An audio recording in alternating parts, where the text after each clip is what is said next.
I hope that you had a wonderful Easter Sunday. Well, I just wanted you to see this, that on Palm Sunday, I didn't have any tulips opening up, and it was okay.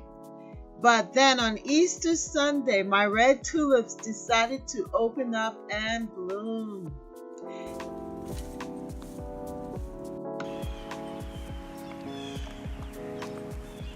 Today is Palm Sunday, and yesterday I put together this garden, the front garden, and it is looking so wonderful. It was like 70 degrees out yesterday here in Boston. The temperature was so good, and it had rained the night before, or during the night. It rained in the morning, the early morning, and so the ground was really moist and ready for planting.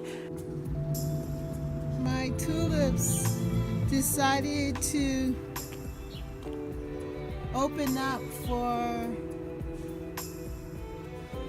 Easter. Isn't that fabulous? Look at that. My red tulips.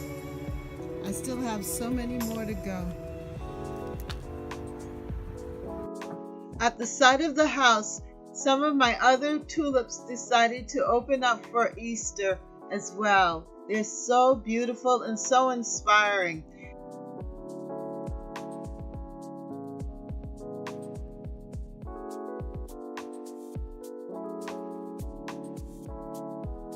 Remember to subscribe to Lady Wisdom Speaks Academy on YouTube. Be blessed. Please subscribe to Catherine's Garden of LWS. Thank you. Bye.